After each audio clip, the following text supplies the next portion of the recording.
Welcome to the Retail Focus Podcast, a weekly collection of news, interviews, and information from the world of retail. Welcome to this edition of the Retail Focus Podcast. I'm Trent Kling, Leighton, working behind the scenes as always this week.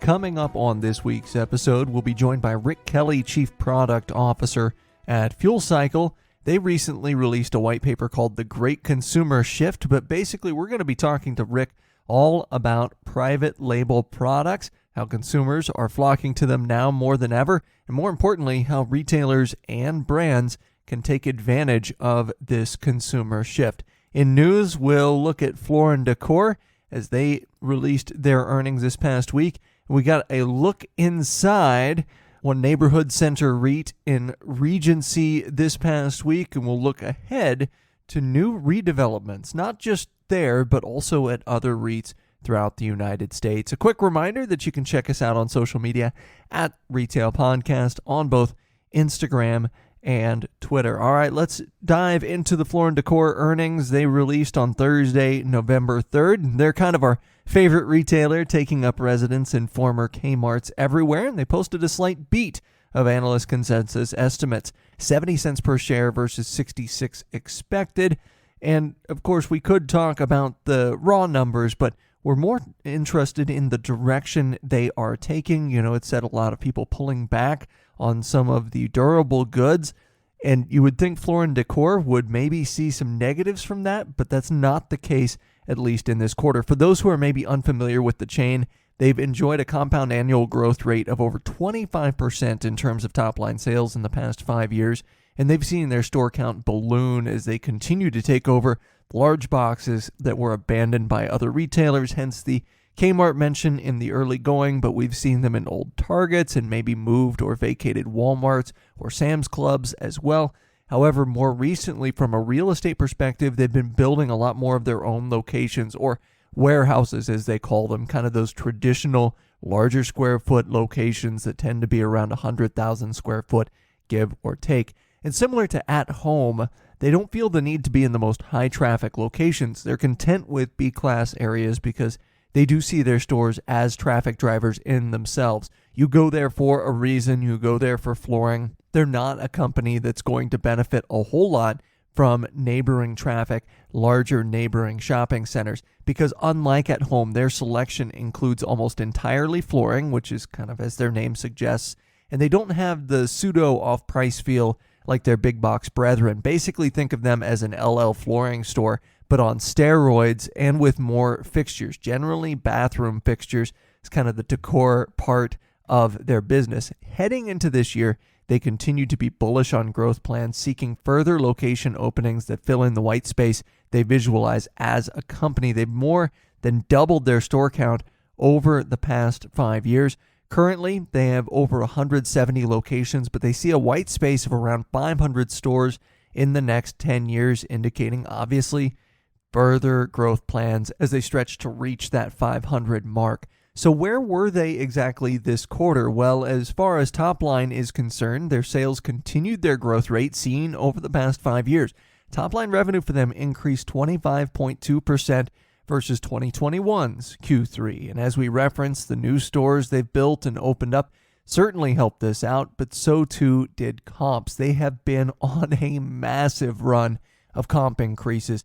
They have nearly 14 consecutive years now of comp growth. This quarter was no exception.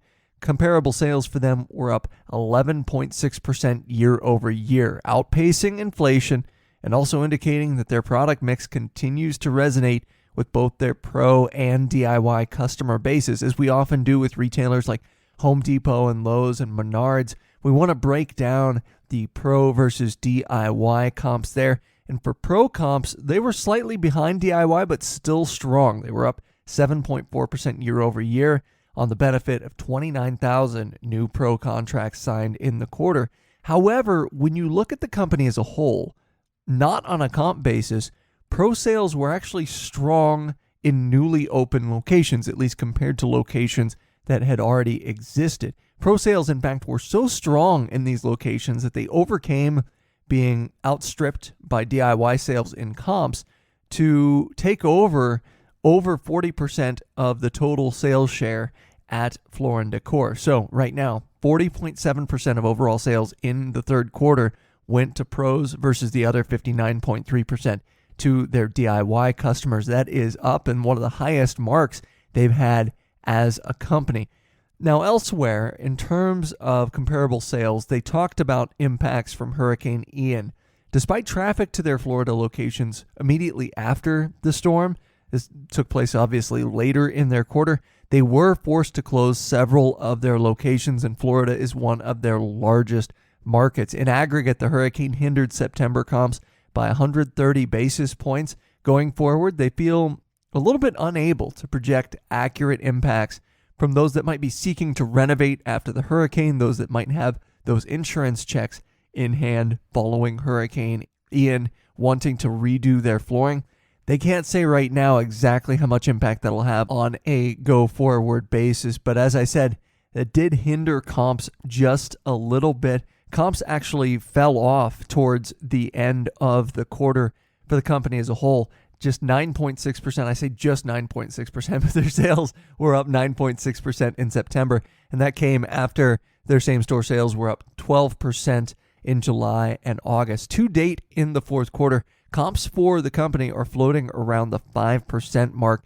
That is behind year-to-date, obviously, and slightly lagging inflation in their product categories, and that's why they see in the fourth quarter as a whole a little bit of pullback on comps growth for the next quarter. They expect full-year comps now to fall in between 9 to 10% growth, down from the 11.6% mark they saw in the third quarter, but their comp sales actually had been 11.6% for the duration of the first three quarters in aggregate of the 2022 fiscal year as well. So really, these third quarter sales increases seem to be more of a continuation of a very strong year for the organization, even if they do expect sales to tail off just a little bit. And by the by, while we're talking about comparable sales for Floor & Decor, e-commerce, which we still see as not being completely mature for them, their website still building out a little bit. They're still working on developing what they feel like is their full e-commerce potential. That actually grew by 31% year over year. And you see this with a lot of retailers that might not be completely mature in e-commerce. Over the last year or so, we've started to see comps moderate a little bit in e-commerce. That's not the case for Floor & Decor.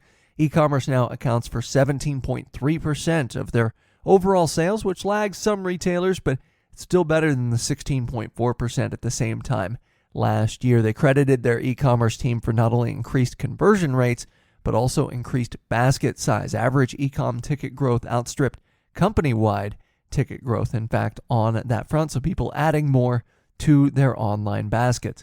Now, I mentioned it in the early going, but as far as their new store growth, they opened 4 new warehouses in the quarter, but they plan for 13 new openings in the fourth quarter. The 32 new stores, all told in 2022, if executed, would mark their highest growth in store count in company history in a single year. Additionally, if all goes as planned, they would have a presence in 36 total states. And that if all goes as planned part, that is important because they were forecasting opening 8 stores in the third quarter, but various forms of construction delays and then Hurricane Ian pushed 4 of the openings back. But they have, at least to this point in the fourth quarter, opened 7 stores, including the 4 stores pushed back from the third quarter. One other aspect of Floor & Decor's growth is smaller format design studios, which tend to be easier for them to open for a variety of reasons. A lot less inventory, or basically zero inventory in those particular locations. And so they're not as susceptible to huge delays, especially on the construction front, because these stores are much smaller square footage, these design studios, and they tend to be in higher traffic areas. So not necessarily like their warehouses might be. We talked about them being in some B class and even honestly some C class retail neighborhoods. They tend to be these design centers in A class neighborhoods, and they have 6 after starting the year with just 2, most of them in their largest markets, including the DFW area, and they recently opened one in the Atlanta, Georgia metro area. Looking ahead at 2023, or at least their 2023 fiscal year, they see record growth again with 32 to 35 new warehouses in the pipeline, most of which set to open in the latter half of 2023. And leadership on the call to this point, they preached patience. They're really kind of unwilling to compromise on their company platform of finding cheaper than average retail real estate. And that's something that's proving a bit more difficult currently. And one of the reasons the opening forecasts have been pushed back into the later stages of 2023. As we've talked about in recent episodes, and especially on last week's episode, you see that CBRE report mentioning that there's just not a lot of new inventory out there. So a lot of the older inventory, a lot of the inventory that Floor & Decor is used to snatching up and turning into these warehouses, that's not available as much anymore because real estate operators are redeveloping these larger boxes, or other operators are snatching up these boxes. We mentioned At Home, and they've been on a breakneck growth pace as well over the last 5 years. So there is a lot more competition for these empty large boxes than what you saw even just a few years ago, and that's something that Floor & Decor is having to deal with, and so they've got to be a little bit more judicious about where they jump in so they don't hamstring themselves with larger leases or larger purchases on the real estate. One thing that we were interested in as far as they were concerned, but they didn't really address on the call, that was the inventory. We know generally that spend is still happening in home improvement categories, but that supply chain constraints have kept certain retailers from taking advantage, especially the specialty retailers. You look at Sherwin-Williams as an example. Earlier in the year, we documented their struggle to keep paint in stock despite massive demand, really backlogs of demand.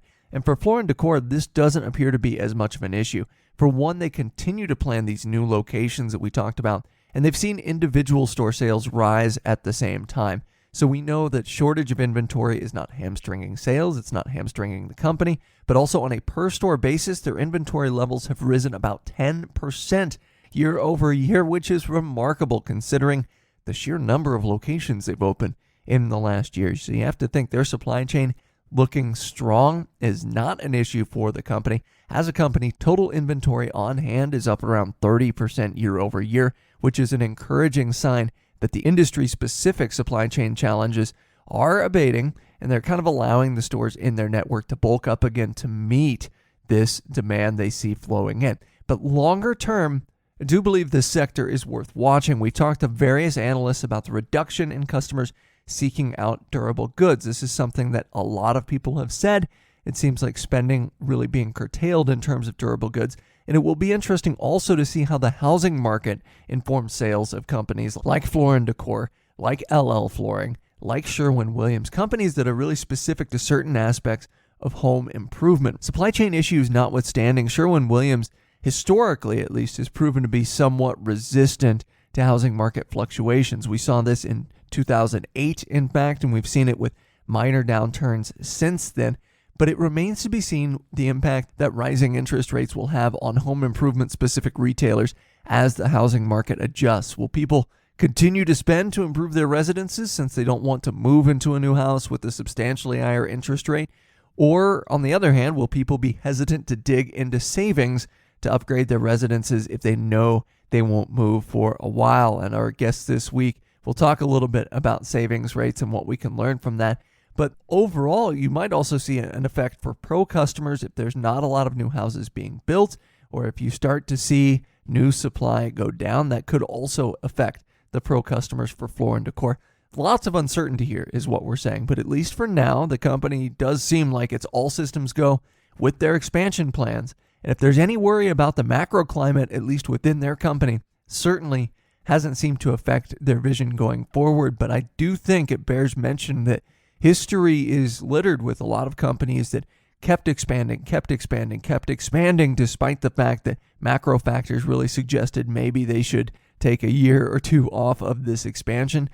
Those companies, in some cases, didn't work out all that well, but Floor & Decor, I think there's a lot of positive underlying signs there.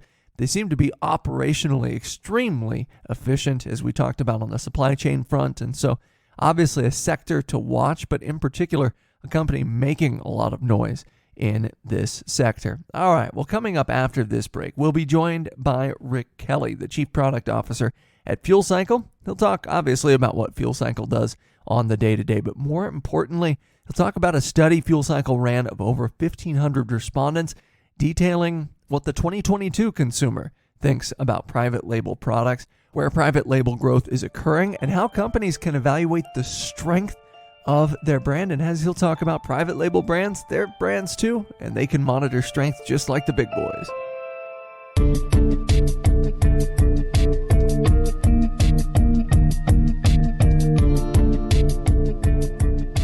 Even before the inflationary environment we've seen pick up over the last few years, customers were increasingly selecting private label brands in stores. Companies that were bullish in private label development, such as Target, Kroger, Albertsons, and even Amazon, saw increased levels of private label penetration both prior to the pandemic and, of course, over the last 2 years. But now it seems as though that shift away from traditional CPG brands has accelerated as customers become more price conscious. And here to discuss what that means for retailers is Rick Kelly, Chief Product Officer at Fuel Cycle, who recently released a white paper called The Great Consumer Shift, which details this move towards store brands. Rick, welcome to the show.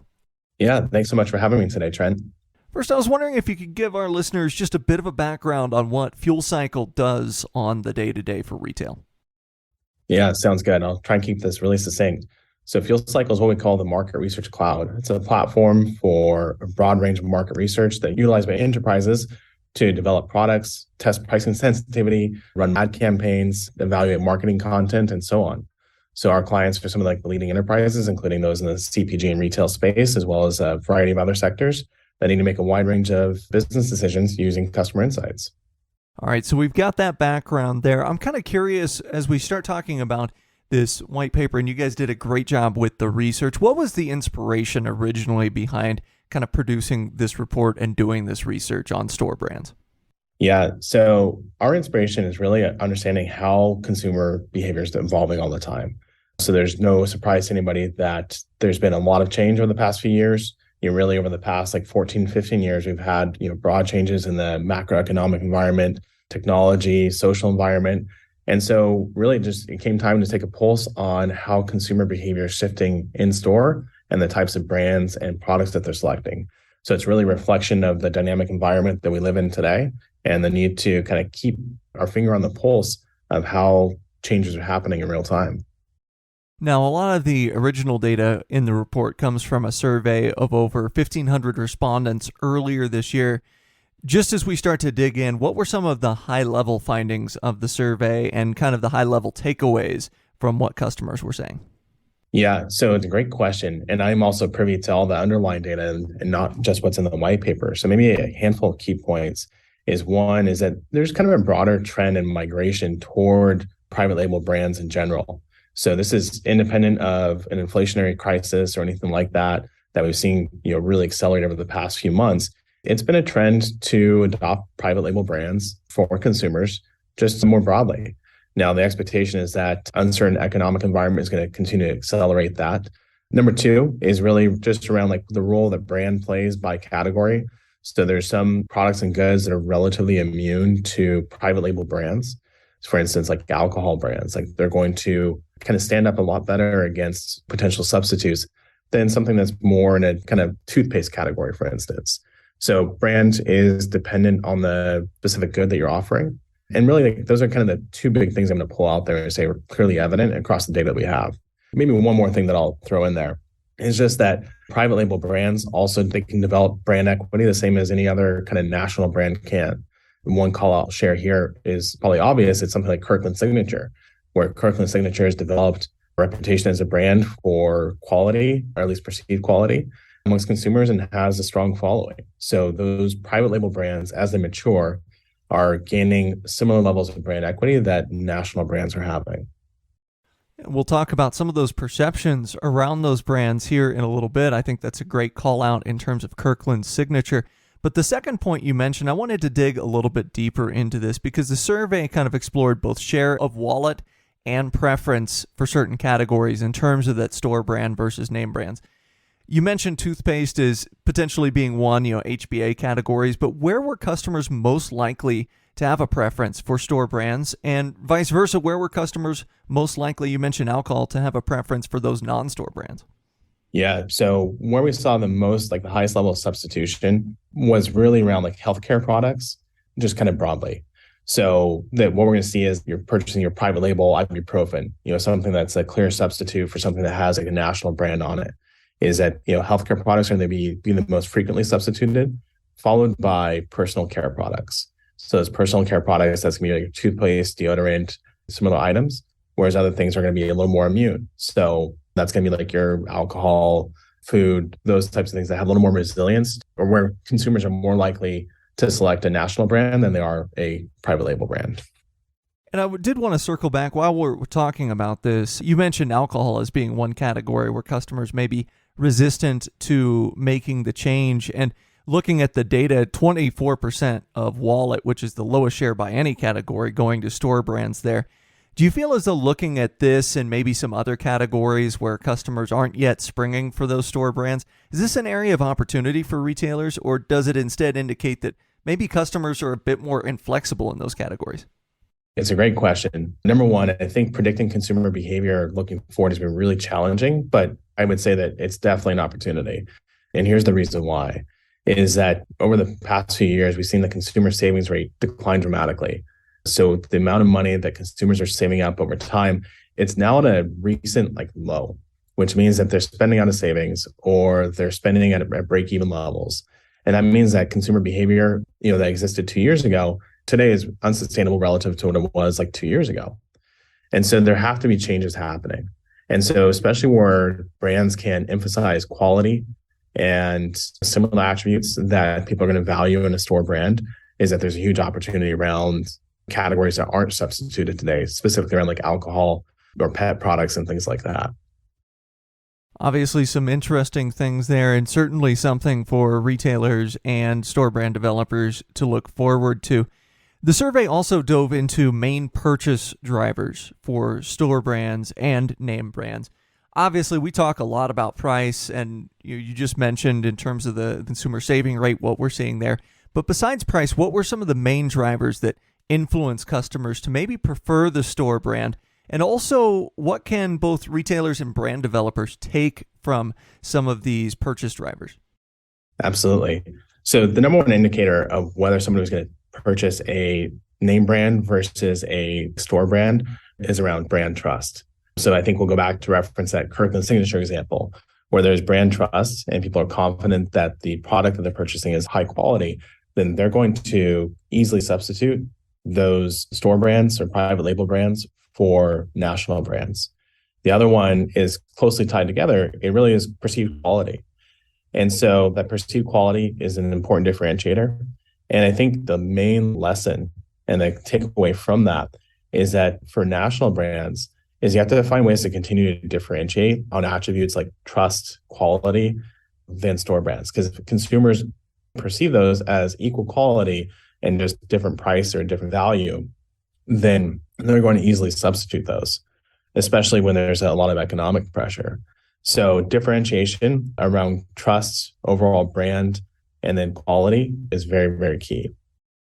And I think we saw some of this differentiation surrounding trust kind of bear out in other results from the survey. Honestly, one of the most interesting findings, I think maybe my favorite finding from the survey, was regarding how household income shapes brand decisions. On the surface, you would think that maybe a higher household income would lead to a stronger preference for name brands across the board, but that wasn't always the case according to the data. I remember non-alcoholic beverages, that's pretty much even across the board. What were the findings as far as how income shapes brand decisions as well? To be honest, I was also surprised by this, but I think it's been corroborated by data coming out of academia, specifically a handful of papers that we've worked through, where you're seeing a real bifurcation and preference around store brands versus national brands. And a lot of it is income independent. So household income isn't always dictating whether people choose a national brand or they're choosing that store brand. There's things like super premium brands maintain their share, whereas more commoditized brands or products are going to be selected just based on consumer preference for private label or price, right? And so what I mean by that is that there's a real kind of bifurcation in loyalty toward a brand based on whether a product is kind of in a super premium category or whether it's a more commoditized category. So we've talked a little bit about findings as it pertains to the current day, present day, 2022. And I know you were also asking, both in the survey, and this is something that you probably experience on a day-to-day basis just in your work there at Fuel Cycle, but in terms of looking ahead, what's the indication from consumers regarding brand choice as we head into the next 2-3 years? Is this trend towards greater store brand penetration set to continue, or might we see some of those commoditized brands, as you speak of, kind of start to fight back a little bit? It's a great question, and many of them have to fight back, but they don't always have the margin or the ability to compete at pricing, compete on price the way that a store brand might be able to. And so there's going to be a real challenge, especially kind of heading into more uncertainty. We're officially not in a recession. We are, and everybody's kind of waiting for a recession to be declared, but we also are combating massive inflation and everything as well. So earlier this year, we would have projected kind of a steady state where store brands, kind of grow incrementally year over year, no wild swings or anything like that. I think, current data has us projecting more uncertainty, and as a result, more likely push into store brands as well. Now, historically, what you've seen when people shift to store brand, especially for a prolonged period of time, is that those store brands tend to maintain their consumption pattern over time, especially as the consumers become used to it. So there's a real threat for these national brands is that when they lose share, even single percentage points during a recessionary time, that they are going to always have ceded that share. It's very difficult to gain it back from a private label brand in the future. We talk about all of this from the consumer perspective, or maybe the brand perspective, but knowing these things, what are some things retailers could or should be doing to maybe take advantage of this consumer shift in preference, which you say might well be permanent going forward, just in order to maybe maximize margins on the retail front? Yeah, it's a really, really great question. And actually, I will turn to a former professor of mine at the University of North Carolina, Chapel Hill. And I think the question is, what should a national brand do? Or, where should they invest?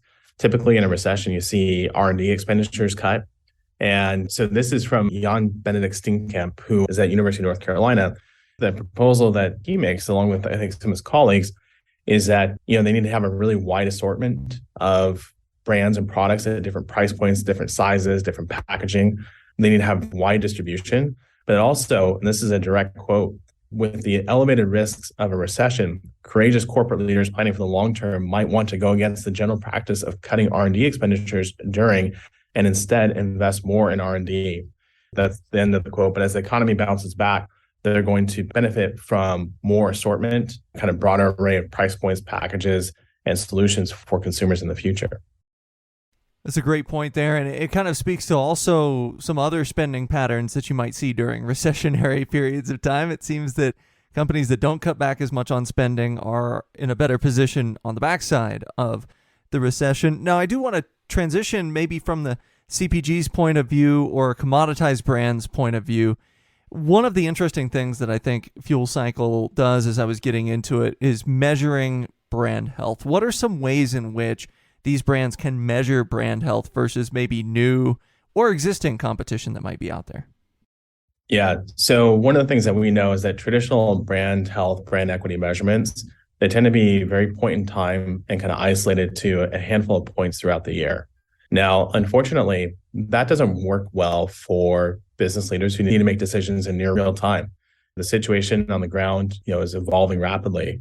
And so as a result, they need tracking practices that give them feedback on a monthly or weekly cadence rather than, once or twice a year solution.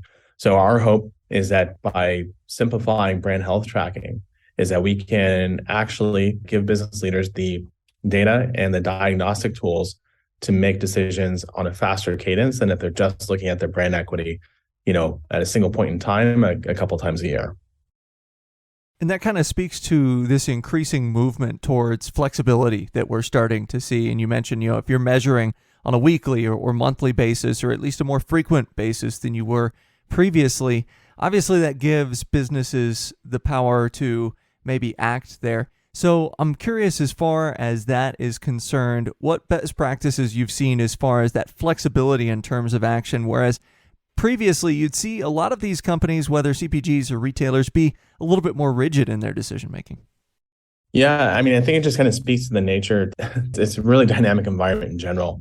And so, consumers are making rapid changes. And when rapid changes are happening, it's never been more important to keep your finger on the pulse of consumer decision making and actually make more customer-led decisions in general. Now, I think what's interesting is that I'm speaking from a market research kind of customer insights lens, is that in 2020, when COVID hit and everything changed dramatically, is market research spending went down by about 30% year over year, which is astonishing. And I think it's not a vote of confidence for the way that market research is delivered into the enterprise today, is that you have to have faster, better decisions. And that means that you utilize technology to increase the scale and efficiency at which you can get customer feedback into the organization and make decisions with confidence. And really, it's that transition to, how do we get feedback into an organization and then act on it pretty quickly that makes all the difference. You can conduct a ton of research, but if you're not acting on it, there's no point in doing it. So business leaders need to get that confidence in uncertain times from customer insights. And the traditional model of, PowerPoint decks being shipped off to business and then, taking 6-week cycles to turn around a project just doesn't work. So adopting agile measurement solutions and keeping track of consumer pulse in real time will give them the best opportunity to succeed in the future. All right, some great insights there. Well, once again, Rick, we thank you for taking the time out of your schedule to discuss this white paper here, and we're pleased to have you join the podcast to discuss a little bit about this shift towards private label brands. Thank you so much. Thank you. As always, we may have a position in or against companies we discuss on the podcast. Do not invest in stocks solely on the input of the podcast hosts.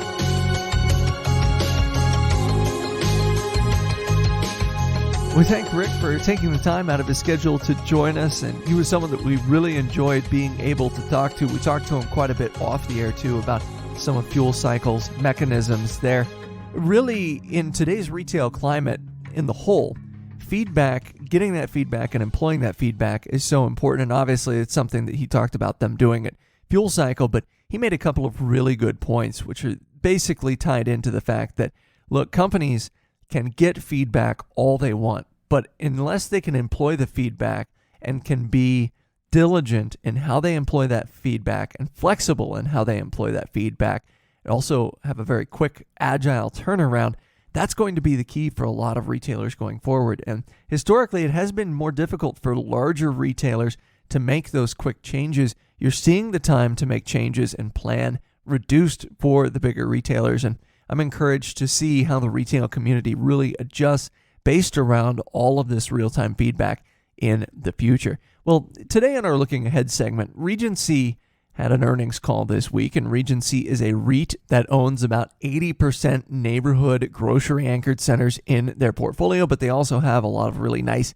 A-class retail in their portfolio as well. And we could talk about their numbers, which were fairly solid, and we could talk about some of the other things coming out of that earnings call. But what really caught our attention is their dive into their redevelopments that are taking place. They've got a few different redevelopments on the earnings call that they dove into. Carytown Exchange in Richmond, Virginia, also the Abbott in Boston, Massachusetts. And the reason this caught our eye is because more and more this is something that we are seeing from REITs. It's not about which developments they are doing. It's not about acquisition of land with the intent to build on the land. So much of what we're seeing right now from retail-centric REITs has to do with redevelopment. And I know this is something we talked over the summer after the ICSC conference in Las Vegas with representatives from Centennial. And this is something that Centennial as a company does very, very well, turning a lot of maybe older mall structures into these A-class shopping centers that retailers and services everywhere want to be in. But the reason I'm looking ahead to this type of story, at least from a retail perspective, is this. We talked about retail inventory isn't increasing at the rate that many thought it would be. Construction costs are going up. Financing costs are going up. The fact that construction and financing costs are higher than, in many cases, they've ever been, but at least on the financing costs are higher than they've been in many, many years. This is going to cause some REITs and some developers also to maybe rethink their strategy. And from a developer side of things, a lot of these developers work also as contractors in these businesses, and they know firsthand that, hey, they can't get the spreads that they might be able to get. Even if you just look at a neighborhood shopping center, it doesn't make any sense anymore for a developer to buy a bunch of land, build a bunch of properties on the land, because construction costs are so high and rents haven't kept up with construction costs in many cases. We talked just last week about rents being up 2.5% year over year, which is good, and that's better than a lot of people forecast a couple of years ago, but it's not keeping up with the inflation in construction, and so you're seeing companies really take a second look at development and construction. Now, redevelopment has been much hotter than ground-up development lately. More and more REITs have talked about redevelopment for the next year, and we also know that A-class retail centers, look, they are crammed. Many of them have wait lists for potential tenants coming in. These are places where retailers want to be. So the reason I'm looking ahead, I think 2023 is going to be an exciting year in terms of some of these redevelopments throughout the country. I think you're going to start reading a lot less about things like dead malls, about things like dead shopping centers and dead areas, because companies are going to see these now as opportunities. They're going to see the redevelopment opportunity there, and maybe a redevelopment opportunity that if it's any cheaper than building from the ground up, they are going to jump out. Now, obviously, it's not the case with all malls. We see, of course, a handful of malls getting bulldozed to the ground and people just starting from the ground up. But you have to wonder if you're going to start to see less of that as construction costs rise, and if companies can get anything out of existing boxes and existing structures, they will do so in order to try and maintain those spreads for investors in the future. And that's something that Regency Centers mentioned, is they said, hey, look, on these redevelopments, we're getting 7 to 8% estimated stabilized yields, which is pretty good and much better than you would ever get if you were to buy a shopping center just sight unseen on the free market. So I think this is something that's going to be intriguing, because you're going to see a lot more A-class retail kind of entering into the discussion. How will retailers adjust to this, and how do retailers that maybe don't typically fit into that A-class retail scheme, how will they adjust maybe in terms of their concepts going forward? Lots of questions, though, to be answered for the 2023 calendar year, at least as far as retailers are concerned, for some of these shopping centers and different mall spaces. Well, that'll do it for us here on the Retail Focus podcast. We'll cut it a little bit shorter than usual this week because I'm recording from a hotel in Tucson, Arizona, and I think probably those staying in the hotel are tired of hearing me talk. You might be tired of hearing me talk as well. So we'll cut out for this week, but coming up next week, we're scheduled to be joined by an expert in terms of imports and bringing international products to the United States as it pertains to retailers, the current scope of supply chain in terms of getting things from overseas, and what retailers are currently seeing as far as some challenges for imports and the ways in which retailers are working around those challenges. Again, all that scheduled for 7 days from now. I hope you have a great week, and thank you very much for listening. This has been the Retail Focus Podcast. For more, visit our website at retailfocuspodcast.com and subscribe on iTunes or Stitcher. Follow us on Twitter at Retail Podcast.